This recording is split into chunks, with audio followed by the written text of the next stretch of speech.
ECU? R. Do you bleed purple and gold? Are you ready to hoist the colors? Hoist the colors! It's time for the most in-depth look into the world of ECU athletics. Welcome to Hoist the Colors with your host, Stephen Igo on 94.3 The Game. Watch the show live on Facebook and at 943thegame.com. Here's Stephen Igo. Welcome in. It's Hoist the Colors. It's a Friday. We're heading into another busy sports weekend, NBA playoffs. Final play-in tonight. That'll be going on this weekend. NHL playoffs start. The Carolina Hurricanes in action Saturday afternoon against the Ottawa Senators. We'll get into that. Spring football for ECU. What do we want to see in the spring game? We'll discuss that and a whole lot more. Are you going to the spring game? It's going to be a hot one. Let us know in the comments section. They're open on YouTube, Facebook, and X. ECU baseball also home and in action this weekend inside Clark LeClaire Stadium. They're hosting the Wichita State Shockers. Programming note, by the way, Saturday first pitch has been moved from 4 to 3, and then Sunday up to 11 a.m. for that series that just coming down this afternoon or this morning.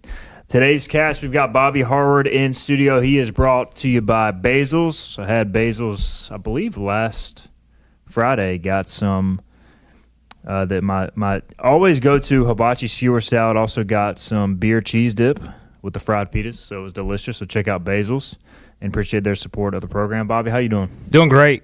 I'm glad the weather, I think, finally is going to be sticking to the warmer side. Obviously, it's going to be pretty hot out there this weekend, whether you're at baseball or at the spring game, but it makes running in the morning a lot easier and more enjoyable. Yeah, I still haven't gotten up early enough to run consistently in the morning, but I do know this running in the afternoon right now is not fun. So, yeah, that's a big reason why I do it in the morning. Between that and then, my wife, she works, but then also is kind of part-time, so she's at home with the kids. The last thing that would probably be good for our marriage is for me to say, hey, I'm off work at 5, but I'm going to go run for an hour or two. I'll be back around dinner time. Wouldn't roll. Yeah, that's fair. What about Philip? You get any run-in lately? You do not have a wife to answer to, so but it is still hot. It is hot, man. I've been kind of the tough thing is I've been doing it kind of after the show, so it has been hot, so they've been a little shorter probably than they should be. Probably need to get up in the mornings and do it, but I'm a big, once I get going, I can go, but it's hard for me to, start my day with a run. The fact that I kind of get a lengthier lunch break here, just because how much I work nights and weekends, it's a perfect time. There's nothing else really going on in the middle of the day. It's nice. It's easy. I'm not dodging other people, not dodging cars trying to get on their way to work, so I prefer to do it midday. That is fair. I am not a morning workout person either, but I think a lot of that has to do with our job, Philip. We stay up. And, sure. That's part of it. All right, got to say I'm shocked at the first comment of today's show. As I look into the chat, Lane Smith says, bold prediction, ECU ends the weekend first in the conference. So must be Lane Smith's alter ego. Yeah, I mean, Bane Stiff. This is the right Lane Smith, right? The same guy who's usually negative, and now he's saying ECU's going to finish first in the conference. So at least at the end of this weekend, that would involve ECU sweeping Wichita probably, and UTSA and UAB each losing a game. So we'll take a look more into the series, to the standings segment too. But hey, great to hear from you, Lane, and I appreciate you. I appreciate you joining. Kenny Curlins also says, bold prediction, East Carolina football will win on Saturday, and the baseball Pirates will sweep the series. Well, one of those is not that bold, as I hope ECU finds a way to win. I guess they can tie in a spring game. That has happened. That was not the greatest spring game, but we'll see. See what happens this weekend. All right, spring game, guys. Is it getting your meter moving at all? Not really. I think initially it did because I was expecting to go, but it had some plans come up that I'm not going to be able to make it. I guess I am intrigued.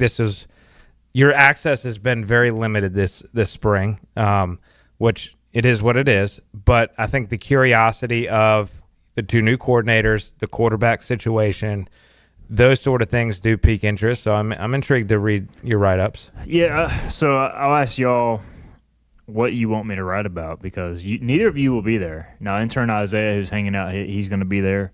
And so we can talk about it, which, by the way, program note, Monday we'll have athletics director John Gilbert on I am going to post a thread on Hoist the Colors, inviting Q&A questions for that, so stay tuned for that. But we will recap more of the spring game on Tuesday's show next week. But before I get to kind of what you guys want me to write about it, if you were going to the spring game, what would you be wanting to watch for? Like what? I mean, I guess it's got to be the quarterbacks. Just like number one for me is, do the quarterbacks look competent? You know, I just want to see them make good throws, good decisions. Yeah, I think quarterbacks are up there. Thinking big picture, you want to see a healthy scrimmage. That's what you ultimately want. You don't want to have to deal with any lingering injury issues into the summer workouts, into fall camp, especially in key roles and key players.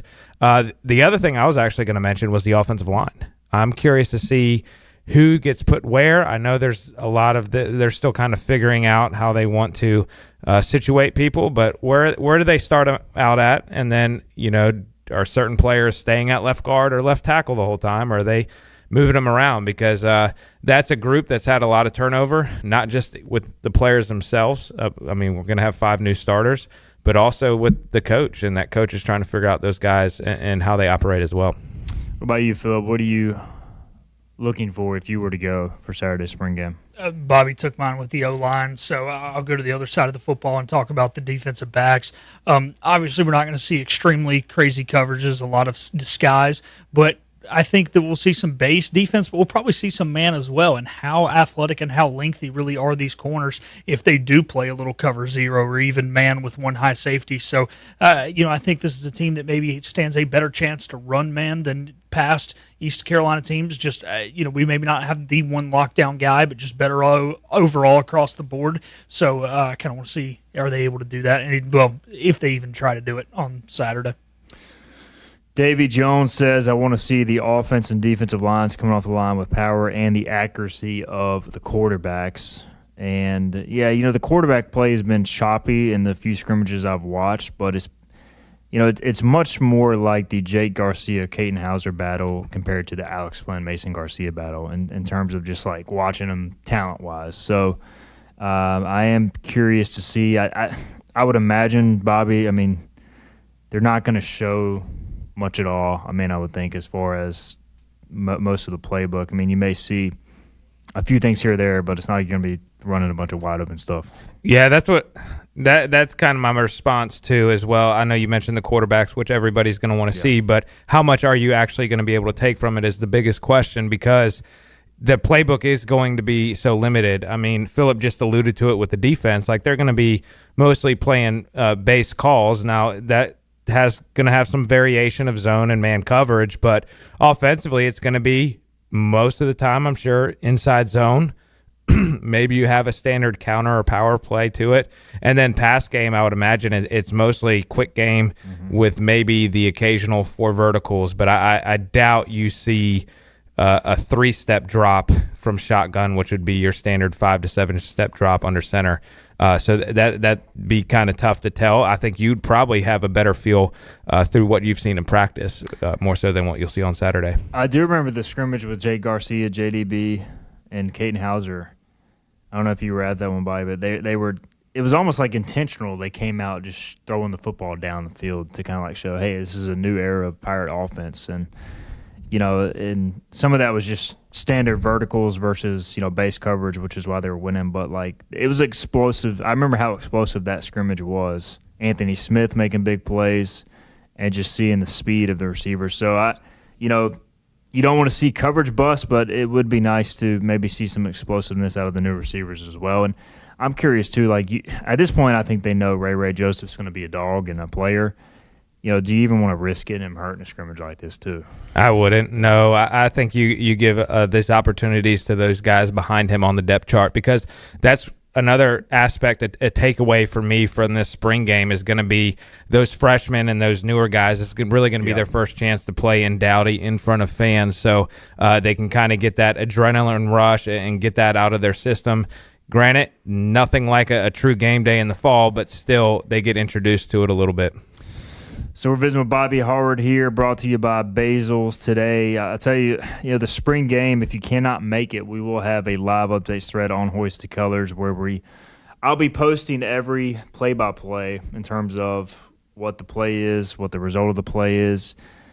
The coverage of the spring game is probably, just being honest, like my least favorite thing every year because especially now that the offenses have gotten so fast, I'm just trying to keep up with the play-by-play, and I almost can't even watch like the actual field. I'm watching almost the ball, and there's no replay, there's no video, it's not streamed anywhere. So it's like it's even hard for me as somebody who's going to watch and document every play to truly get like a great feel. And on top of the things you mentioned, you're not going to show a lot. You want to get your main guys safe out of the game, and you're not going to say it's a waste of time, but at times it does feel like that. It can feel that way. I feel like the excitement for spring games has definitely decreased throughout the years. I mean, I remember being in high school, going to spring games, being really jacked up to get to see the team because the media coverage and everything was just not what it is now. You didn't have the access, so that was really your first true glimpse. And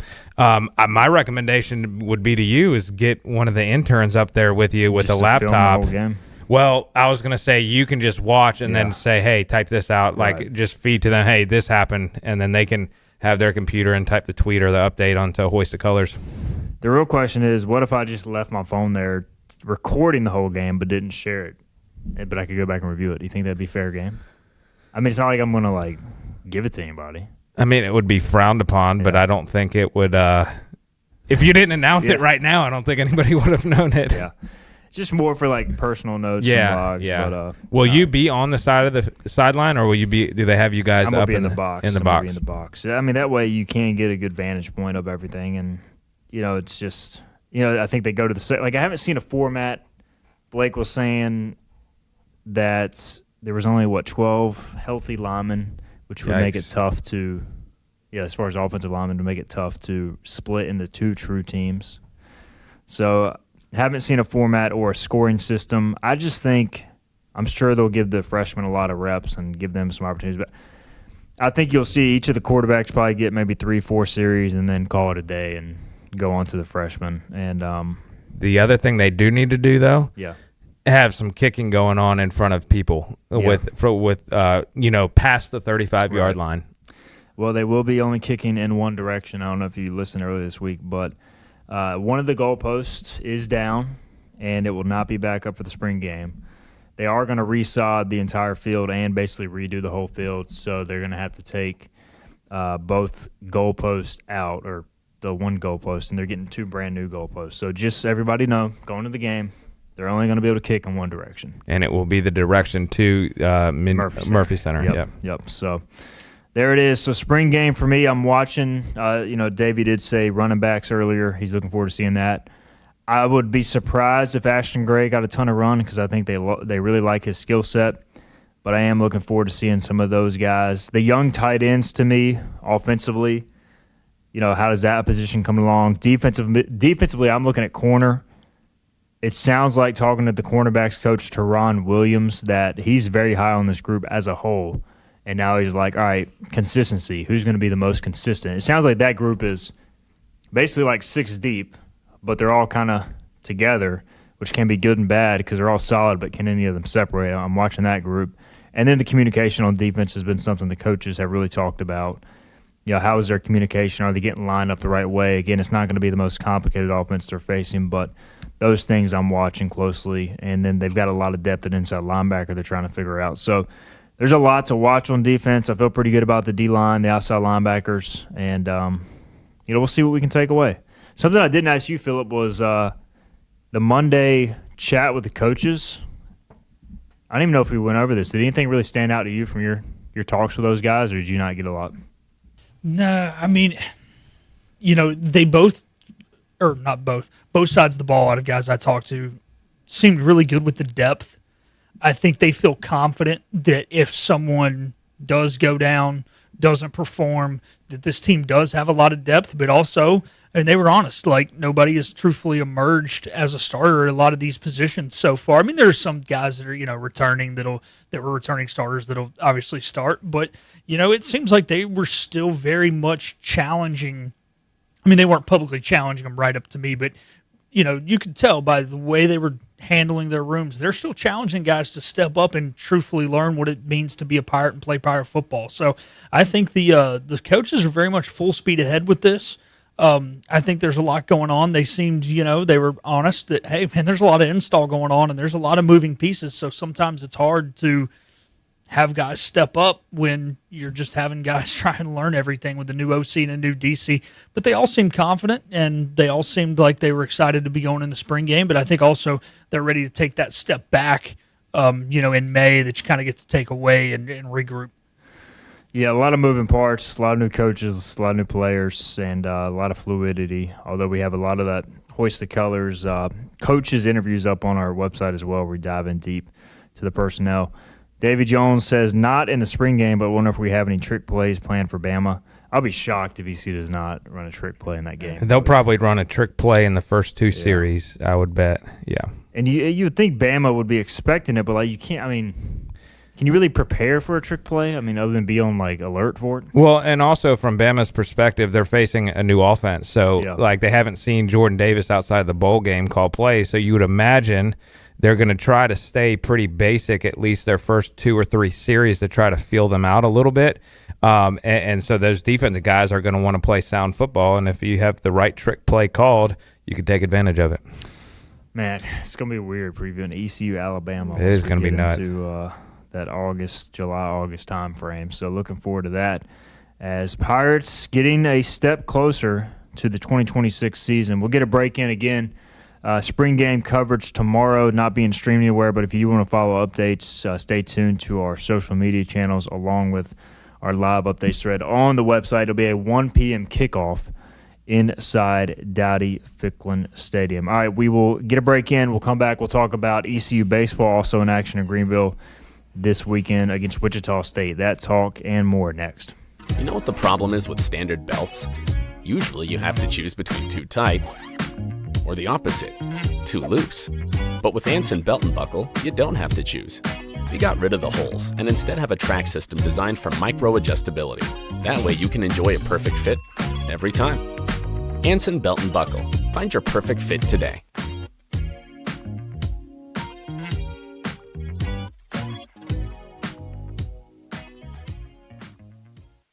Healthwise Pharmacy rounds the bases with all of your infusion, retail, compounding, and medical equipment needs. Locally owned and operated by pharmacist Marcy Parker, Healthwise has grown to be your most trusted provider for infusion services. Currently providing in-home or on-site infusions in North Carolina, South Carolina, and Virginia. Visit Healthwise Pharmacy at 615B South Memorial Drive or call 252-295-0059 to speak to a patient service representative to find the option that best suits your needs. The best burgers around. Everyone loves a thick, juicy, and fresh burger. Tiebreakers does real burgers better than anybody. And don't forget about the cheese sticks, fresh salads, and more. So don't just go to any burger-themed restaurant chain. It's time to break the chain and eat local. Tiebreakers, burgers and sports at its best. Go Pirates! Arrgh! In this age of globalization, we've learned that bigger isn't always better. Ever tried to get phone help from a big corporation from a real person? Right. That's what's so nice about Phelps Chevrolet. After more than 50 years serving our community, Phelps remains family-owned and operated. Mike, Daryl, Wave, West, Alan, and Clay deliver hometown service and integrity, same as always. They share your experience, they share your values, and they are ready to help with any motoring need. Come get you one. Daughtridge Gas and Oil has been your dependable propane supplier for 95 years. Their trained technicians can service and properly install all your propane and natural gas appliances. Plus, Daughtridge Gas and Oil is your backyard expert with fire pits, grills, smokers, and more, including quality outdoor furniture at their Greenville Patio and Hearth Shop at 1901 Charles Boulevard. Go by and see the knowledgeable staff at Daughtridge Gas and Oil for propane delivery or call 756-1345. You have a choice when you invest in insurance, and when you choose First State Insurance Advisors, you're working with people you can trust. Clark Stallings has deep ties in the community. His team, including Keaton Smith, Regina Asby, Phil Leva, Max Joyner Jr., Max Joyner III, and Ginger Smith, provides knowledgeable and professional advice. First State Insurance Advisors is an independent insurance agency. They offer all types of personal insurance as well as various types for business. Call or email First State Insurance Advisors. Like all pirates, Stephen Igo is loyal and bold. He may also have a touch of scurvy. Back to Hoist the Colors on 94.3 The Game. All right, welcome back in Hoist the Colors on a Friday. Appreciate Basil's, their support of the program. They're bringing us Bobby Harward today in studio. We got Philip Pilkington as well, intern Isaiah hanging out. And let's talk about this weekend series, ECU Wichita State. If you missed it in our first segment, the schedule has changed a little bit. Still 6 o'clock first pitch tonight. On Saturday, it's moved up from 4 to 3. And then Sunday, they will start at 11 a.m. Eastern time. Some potential weather on Sunday, and I guess they're moving up Saturday's start just to get a little more rest because I don't see any potential weather, but I'm not a meteorologist. I'm also not a medical expert. If you watch our Bucks on the Pond podcast, you know that reference as well. And speaking of not being a medical expert, it was at least interesting that on the initial TBA for this weekend's rotation announced via the ECU baseball game notes, neither Wichita nor ECU has a announced starter for Saturday or Sunday. Now, I don't know if this is gamesmanship, but all we know right now is Luke Payne is throwing Friday for ECU, and Matthew Cacias is throwing for Wichita. Cuccias. I don't know how to pronounce it, but he's a good pitcher. Ethan Norby not listed, so I'm hopeful that this is just gamesmanship. But if he's out for some reason, that would obviously be a big concern. So that bears monitoring. But Pirates, Wichita State, 7-5 in the conference. Both teams around 22-15. And should be an interesting series. I'll dive more into the specifics in a minute, Bobby, but hopefully the Pirates can bounce back at home. They did not play well Tuesday. I'll be honest, I was expecting that. I didn't even cut the game on because I felt like it was going to be a nightmare going into it. To me, the biggest thing this weekend is going to be what Pirate team shows up. And I think, this team could easily sweep or be swept this weekend. I am a little bit concerned about the Norby situation because even last week when he initially got moved into that Saturday slot, like we knew by now, correct? It wasn't like a TBA deal. He was he was listed. And he's had a heavy workload in the past, so you wouldn't think it would be arm fatigue or anything like that, but who knows? Yeah, I don't want to overreact or give too much insight until we know one way or the other. So that we'll just keep an eye on it going into Saturday. So Wichita is an interesting team. I did a pretty in-depth written preview for Hoist the Colors, our website. You can check it out online. If you just look at their raw numbers off the cuff, they are really impressive. Their team batting average is .307 with an .887 OPS. They've hit 44 home runs, 78 doubles. But if you peel back the curtain a little bit, much of this is inflated. They've played one of the worst non-conference schedules in college baseball. And if you take away that non-conference, look at just the conference-only stats through 12 games, they're hitting .271 with a .750 OPS, 10 homers in 12 games. They did lose one of their best players, Max Coffer, catcher, who had hit 11 homers and was batting .440 through 18 games. He was lost to a season-ending injury. They're actually pretty good on the mound. Cacias, or however you pronounce it, is a solid Friday night guy, 3-1, 3.54 ERA. And they have two other guys who have started the majority of their games, Brady Hamilton, a veteran of Wichita State, who's had an up-and-down year but a veteran arm, and then Johnny Nunez is 4-1 with a 2.97 ERA. He went into the seventh inning as a Sunday starter last week. Bullpen's solid. They are led by closer Brady Paca, he struck out 35 to 4 walks in 30 innings this year with 5 saves. So he's kind of their go-to guy in the pen. They got some lefties, some righties. So pretty deep bullpen, not overwhelming. Kind of reminds me a little bit of Tulane. like they've got different options, maybe outside of pocket, not dominant, but they at least are pretty deep. And offensively, they will hurt you if you make mistakes. But they are inflated by this non-conference schedule. So even diving into them, I'm still not really sure what to expect, Phillip, this weekend. So it kind of comes down to what Bobby said. Like, does ECU play well? Because I think they're probably the better team if they're playing well. But at this point, I don't know what to expect anymore. Yeah, I think, you mentioned these numbers are inflated, and they are to an extent, right? But also, this is not a terrible baseball team. And I think they're good enough that if ECU doesn't play well, like, you're not just going to go out there and just, we played like crap and we found a way to win. Maybe once. But if you play bad all weekend, you're going to lose, right? I don't know if they're going to beat you, but if you beat yourself, you beat yourself. So I think, I know this sounds cliche and people get tired of Cliff saying it, but if ECU really does play their brand of baseball, they should be fine. Now, the tough thing is, can ECU consistently play their brand of baseball? Well, let's just hypothetically go Ethan Norby doesn't pitch this weekend for whatever reason, just because he's not listed as a starter. Well, if Lehigh can score 20 runs in an inning on Tuesday night, you can score 20 runs in an inning. So let's score 20 in the top of the first like Lehigh did the other night. It doesn't matter who's on the mound. It was with the help of about 18 walks or something. Yeah, it was something crazy, but still. Point is, this team is the better team. Go out there, play like the better team, and you'll win. If you play like a shell of yourself, which they're more than capable of doing, unfortunately, you're probably not going to win. So, look, I know what I'm saying is really cut and dry and blunt and black and white, but guess what? It's the truth. I think the thing that concerns me the most about this series, because I think you're right. You both are right. Like, we are the more talented baseball team. But right now, they're playing with some confidence. I think for them, you mentioned the weird scheduling. Like, honestly, considering the state of their program when this coach took over, it makes sense to help them build wins and build confidence. And then now they just took out last weekend UAB, who's tied for first in the conference. Like, they're playing confident baseball right now, whether they're talented or not. And we all know baseball is such a weird sport. Like, there's that can go a long way. No doubt. I mean, that's the thing is, like, conference-wise, I think they've lost the one series to Tulane, and they've won every other series. So, and if you're ECU, you're going into this weekend, you're tied with Wichita in the standings. Wichita's tied with you, so they look at it as an opportunity. I mean, this is a massive series for the standings. You have 1, 2, 3, 4, 5, 6, 7 teams basically separated by 2 games.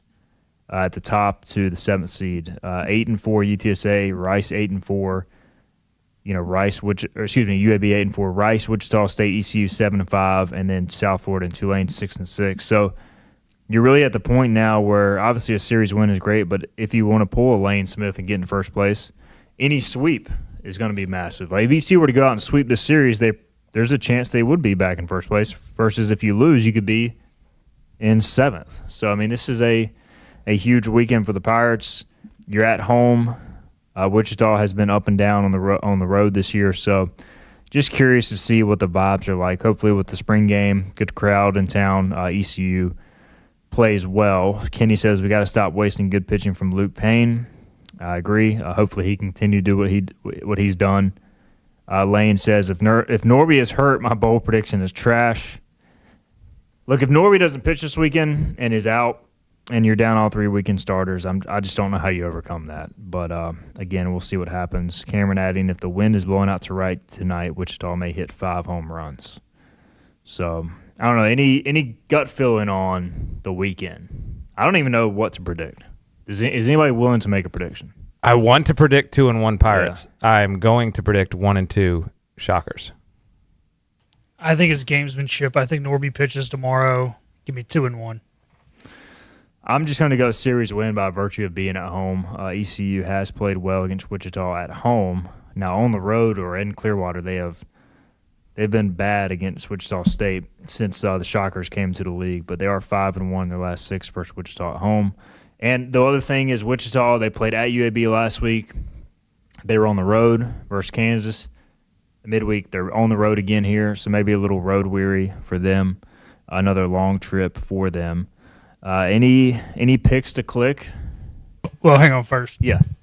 Hey, I'm rolling with Bobby. I think they're going 1-2 this weekend. So intern Isaiah with the 1-2. The bulletin board material didn't work last week, so It didn't, but I guess the flip side, for my sake, my prediction was right, even though I'd rather it have been wrong. yeah. Any picks to click? Y'all feel anything? Look, Braden was terrible last week at the plate, Yeah. or at least numbers-wise, so he's going to bounce back. Pick to click is Braden Burris on base percentage of 500 or better this weekend.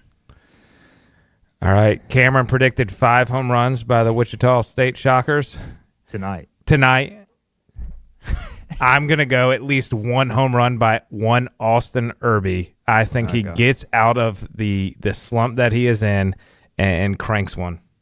I mean, I can hear Isaiah's reaction in the background. He was laughing. No, he was laughing about the home run thing. The delivery on the 5 tonight. It was just one of those things that caught him off guard. 5 home runs tonight would be crazy. That would be bananas. Yeah, I just don't know. I mean, we don't even know if Grady Linehan or Walker Barron are playing this series either. So, like, it's just there's a lot of unknowns. Like, so, half the lineup is kind of in flux right now. I'm just going to go – I feel like Kalinic hits another home run this weekend. I'll say that. So, Michael Kalinic home run. Will Carlos Hakame play? I hope so, man. I hope so. But at this point, he hasn't played in, like, 3 weeks. So I just want to know why. I know. That's my thing. Like, he doesn't come across as a kid who's a punk. No, I don't think he's got himself benched. He just like it's just odd they've gone to Bachman and Carver over Hakame, who's a proven player in this league, but maybe there's something more there that we don't know about. Do you know the health of Barron? Is he still? Yeah, I don't know. I mean, he's sick. He was sick last week. Obviously, the biggest thing is. It's one thing to be sick, but it's another thing to be sick and try to catch a baseball game. Oh, I know, yeah. But why does this team get sick so much? I've never seen a team get sick like this. Remember, the whole team got sick when we went to Wichita that one year. We had the travel issues. This year, we've already had 2 guys like miss legit time being sick. Quit sanitizing everything. Build up an immune system. They're always getting the flu early in the season too. Like, it happens all the time. Also, you guys may have talked about this, and I missed it this week. Why was Sabatar batting cleanup against NC State? That was just, I think, one of those things. We're missing Grady. Let's throw in Sabater. It worked off the bench in the finale when he came in for Grady. He kind of sparked things in the middle of the lineup. But, look, Cliff Godwin, he's gone with Lane Hoover in the past in the cleanup spot. He just has some unconventional lineup. Yeah. So. I mean, to be fair, Sabater coming into that game was batting like 370. Yeah, it was kind of a small sample size, but, like, I was like, because I was thinking the same thing. I'm not even the fact that he was cleaned up. It's just like high in the lineup. Me and Mike Mullis were looking at the lineup, and I'm like, Jeff's hitting 370? And he's like, oh, I guess he is. Like, okay, all right, well, put him in the top of the lineup. Good for him. I am curious that you mentioned, this situation, then Lane Hoover, what analytically they utilize to maybe plug in that. That's just out of curiosity more than anything. I think he just likes having kind of some speed in the middle of the lineup. And this is not a very fast team at all. And if you take Grady out, that's one of your speed elements you're losing. Maybe just the opportunity to control the bat there and do some different things. He knows that if his top 3 guys can get on in some form or fashion and he bunts, there is a chance that the guy batting cleanup cannot have a sac bunt but have a bunt single. That's why he wants Lane Hoover and Jeff Sabater hitting cleanup. Look, it's just one of those things. We'll see what the lineup is tonight. Blake Carver hit the ball hard. I thought Bachman hit the ball on the nose about 2 or 3 times, so I know he didn't have anything to show for it against State. But does he get some more ABs? So, look, I mean, Cliff has said on this show, he's at the point where he's going to keep putting guys in the lineup until, like, somebody's just, like, makes him not take him out of the lineup. Because I basically asked every which way about certain players, and he's like, I just want somebody to go in there and make it so I can't take them out of the lineup. And nobody's really done that. So, but you got it, like first base specifically. I know what he's saying, but they haven't given anybody a chance that can play first base unless you move maybe Colby Wallace over to first. Yeah. Multiple Irby gets it going this weekend. I think I had to pick to click Irby last weekend. Didn't work. So everybody just keep picking Irby to click until it eventually happens. Hey, if it doesn't happen, Philip, you're next week. Yeah. So I'm not. I'm not. Look, if he gets to sit 9 innings one time, I 100% will pick him. But I think until he sees the game from the bench for 9 innings, the same way all the great hitters of the history of Major League Baseball, When they go through a slump, they sit for 9 innings, and they magically reappear. That's what he needs to do. Well, I mean, there's Lou Gehrig and there's Cal Ripken Jr. who played 2,000 straight games. Other than that, you sit 9 innings. Well, and all you have to do, too, is just say he had the flu. He got sick for one game. You don't even have to say he's getting benched. You can just say he's sick, and then nobody questions it. The whole damn team's sick. Just add him to the list.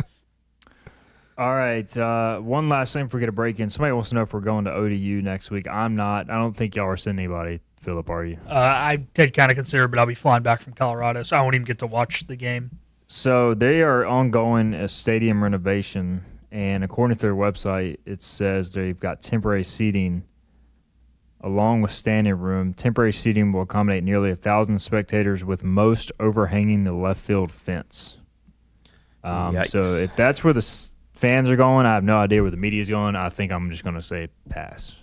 We'll see where Dylan Johnson ends up on the call, I guess. Wow. Dylan Johnson from the parking lot, he had to sit up on top of the back of a pickup They're truck. going to play a baseball game with all this construction going on. I mean, obviously there's construction going on at ECU, but I'm looking at a picture. Why don't they play at the Norfolk Tide Stadium? I don't know. Maybe they can't get it. Yeah. Because the Tide have too many games. But play at a local high school field. I mean, damn, at least people can sit behind home plate.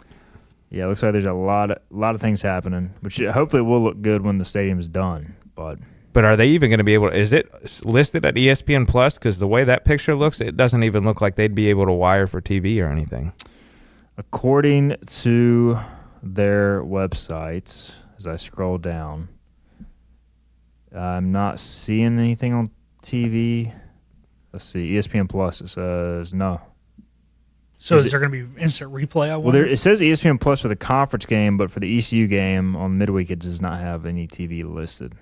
Now, they may go in and add that. So, I don't know. They are at the same ballpark because they play Georgia Southern at home this weekend at Elmer Family Baseball Complex. There's your ODU baseball update. Anybody going, keep us updated. Fascinated to know. And so Kenny says he needs to change his walk-up song. He already did change his walk-up song, Kenny. He's actually on his second. Austin Irby did. So, all right, we'll get a break in. We'll come back. We will talk about the rest of the sports world. Bobby's Orioles almost got no hit last night. Can the Charlotte Hornets make it into the NBA playoffs? We'll find out tonight. Let's get a break in. We'll come back. We'll be right back. This is about you, your family, and the health of all who live in Eastern North Carolina. This is about the transformation of a health system into something more powerful and more human. About creating new ways to treat disease and keep you well. This is about ECU Health, which is to say, it's really all about you. ECU Health. Minds, hearts, purpose. You have a choice when you invest in insurance, and when you choose First State Insurance Advisors, you're working with people you can trust. Clark Stallings has deep ties in the community. His team, including Keaton Smith, Regina Asby, Phil Leyva, Max Joyner Jr., Max Joyner III, and Ginger Smith, provides knowledgeable and professional advice. First State Insurance Advisors is an independent insurance agency. They offer all types of personal insurance as well as various types for business. Call or email First State Insurance Advisors today. We want to be your trusted choice agency. Acre Station Meat Farm, along with Lane Angus Beef, bring you Farm to Fork Beef. Stock your freezers now with affordable beef boxes, just in time for the grilling season. Farm to Fork Beef brings quality local beef to your family. From your traditional butcher shop, Acre Station Meat Farm. Come on down to Acre Station Meat Farm and find out why we're #1 in fresh cuts and friendly service. Acre Station Meat Farm, Highway 32 North, Pinetown. In Eastern North Carolina, people appreciate things that are straightforward, honest, and dependable. For decades, our team has focused on cutting through insurance complexity for the communities we serve. And now, we're bringing that same mindset to our name. We're Flatlands Insurance Group, a simpler name that reflects the same local team, the same values, and the same commitment to the great communities we feel blessed to be a part of. Flatlands Insurance Group, your whole world is covered. At National Finance, we're all about hometown support, just like ECU football. National Finance helps us win on and off the field. They've got your back when you need it most. fast, easy personal loans for life's big plays. And just like us, they're committed to Eastern North Carolina. National Finance, proud supporters of ECU Athletics. Visit nfcmoney.com for loans as fast as today. Make every day electric on the Kawasaki Electro 20 electric balance bike. Maximize the fun with long run times, impressive top speed, and Kawasaki build quality. Easy adjustability and smooth handling make everyday riding more enjoyable. And the standard MTB type tires provide off-pavement capability. The Kawasaki Electro 20 is the electric balance bike that's built to rip. Go to Ron Ayers Motorsports, Memorial Drive north of the airport, Greenville. Hoist the sail! Climb aboard as we set sail and hoist the colors. Ahoy, me hearties! Back to Steve and Igo on 94.3 The Game. Welcome back in segment 3 here. Hoist the colors. Bobby Harward hanging out, brought to you by Basil's, Philip Pilkin as well, intern Isaiah. Forgot what WrestleMania was this weekend. Are any of y'all going to watch WrestleMania? Did any of y'all watch wrestling? The only time I've turned on WWE is when something on other sport is not on, and I'm trying to fall asleep to watch something. Dang, that's disrespect. I'm sorry, but Sting's not in it anymore. Like, he hasn't been for quite some time. That's the last time I watched. Last time I watched it like intently, it was like when NWO Red was still a thing. I mean, I was a pretty big wrestling guy growing up. I was an Edge head, big fan of Edge. He's now on the other brand, and I've gotten out of it since, and I'm just not a big Roman Reigns guy. So once he started to get the mega push, I was kind of out. But we'll see. Maybe I'll tune in this weekend. WrestleMania. Problem is, it's right in the middle of the first day of the NBA and NHL playoffs. Like, it's better than being during the Final Four like it has used to be like in late March. So it used to be a one-day event. It was on Sunday. It was between the Final Four and the National Championship game. They went to a 2-day event, and their Saturday stuff was up against the Final Four, and they're like, we can't do this. They backed it up. So rightfully so, but still. Makes sense for sure. All right, other things you guys will probably be watching. Charlotte Hornets tonight in Orlando, 1 win away from making the playoffs. Does anybody know the last year they were actually in the playoffs? 2016? Yeah, 2016. 10 years ago? Yeah. Do they get it done? They are 3.5-point road favorites at the Magic. What do you think, Bob? I think they get it done. Yeah. I do. Maybe I'm being optimistic. Orlando's kind of in flux. Charlotte's playing hot. I do like the idea, too. You know, Orlando's not only on one less day of rest, but they're also traveling along with Charlotte, so it's not like there is an advantage of, Orlando playing that Wednesday night game in Orlando. They're having to travel, too. Yeah, they kind of got hosed on that. Usually the 7-8 game is first, but the Flyers had a home playoff game or regular season game, on Tuesday night, so that's why the Sixers game had to be pushed back a day. Also, they're traveling less distance. Not that probably the difference from Charlotte to Orlando and Charlotte to Philly is really that much of a difference. It's all Eastern time zone, but still.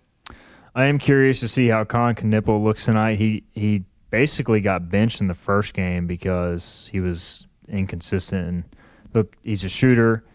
Maybe it's just been an off night. But I will say, look, I've watched a lot of regular season NBA this year. And it's just, it's not that they don't play defense, but it's just more lax. And like that extra half second of room is not there in the playoffs. So like he's going to be contested on every shot. You think your guy bounces back tonight, Philip and Knippel? I think so. I don't know if he's going to have, a career night or anything, but I definitely think he'll be a little more tamed in condition. I think everything you just said is right, but also I think, it was everything you just said on top of. He probably had a little bit of an off night, so he'll be ready for it. And I think he can bring it back. And I don't know if the Hornets cover, but I do think they win. I got a question for y'all because I've been predicting or debating whether to put this bet in. I had said on Tuesday night when Con was cold that I'm going to put in on Friday a bet for Con to have 20-plus points. Do we think that is a fair bet considering he has been a few weeks now? His last 20-point game was on April 3rd, so it's been 2 weeks. I'm almost tempted to say if you do that, you might as well parlay it with Hornets money line. Yeah. Okay. Because it's going to be one of those things. If he does do that, because like you said, it has been 2 weeks, they should win. If he doesn't, I'm not saying they can't win, but yeah. And Isaiah's giving me the thumbs up. All right, I'm going to place it next break. I mean, the odds on that should be pretty good, I feel like, if you go 20-plus points. Mm-hmm. Like, I think he definitely finishes with 15 to 18. Over 20, I think he's got to get on a little bit of a roll. So we'll see. What about the other game? Does Golden State Phoenix interest you at all? Not to mention it's a 10 o'clock tip-off.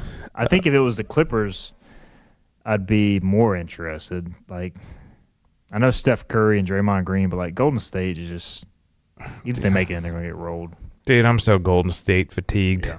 I am, and I could care less about the. I never am able to stay up for the Western Conference games anyway. So to me, like I'm actually glad it's not the Clippers. I can't stand the Clippers. Why are they in the NBA? I don't know, but that's how. Clippers.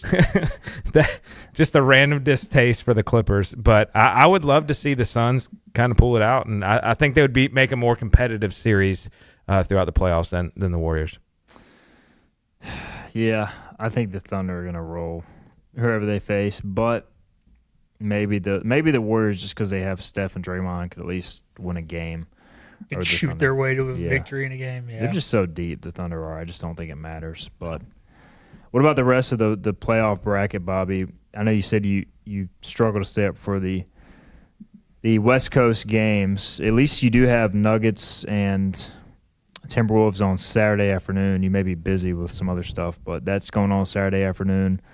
Lakers, Rockets, is any of this other stuff. And you got the Celtics hosting the 76ers, which could be intriguing if Embiid is able to play. Yeah, I was reading about that this morning. It doesn't sound like Embiid would play till maybe the game 4 at the earliest, which I could see Boston rolling in that series. Two of the series I'm most excited about are the Western Conference. I'm excited about Denver, Minnesota.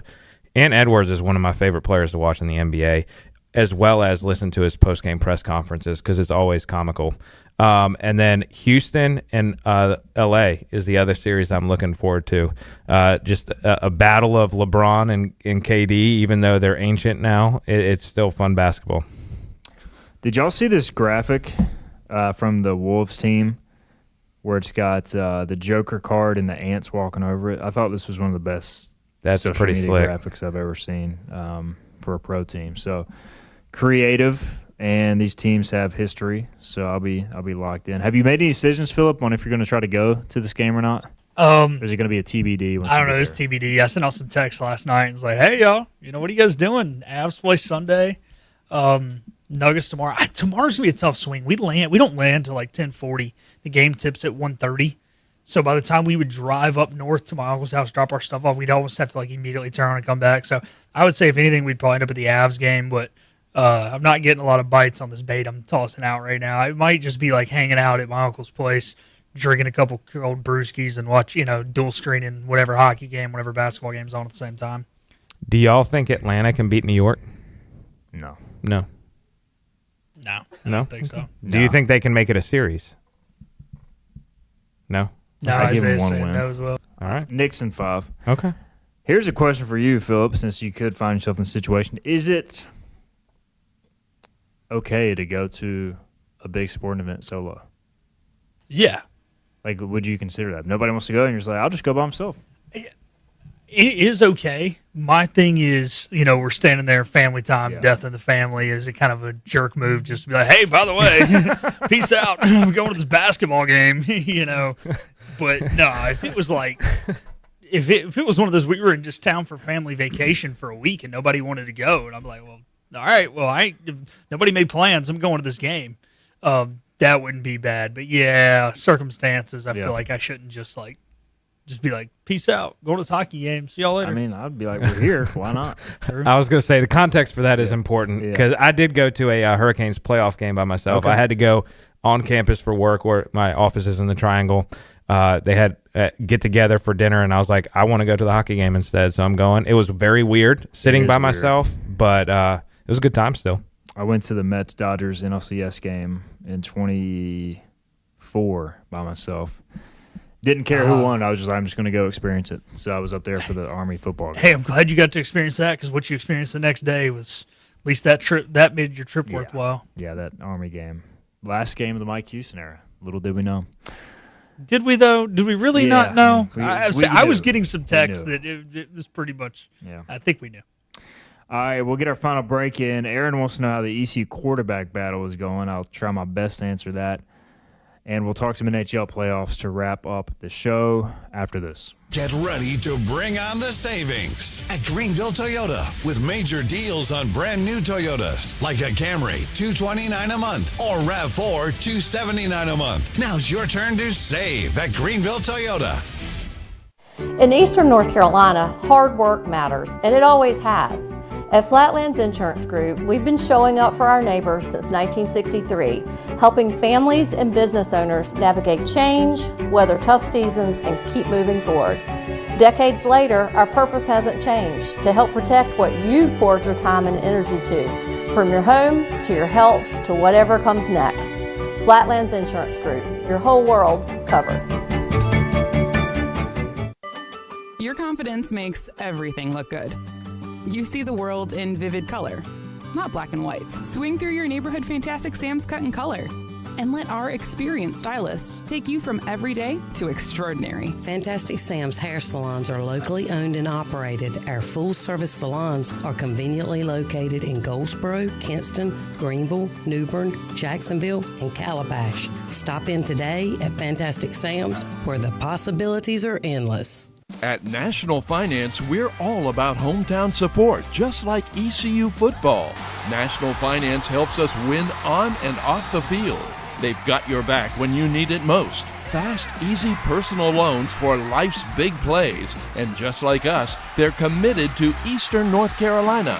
National Finance, proud supporters of ECU athletics. Visit nfcmoney.com for loans as fast as today.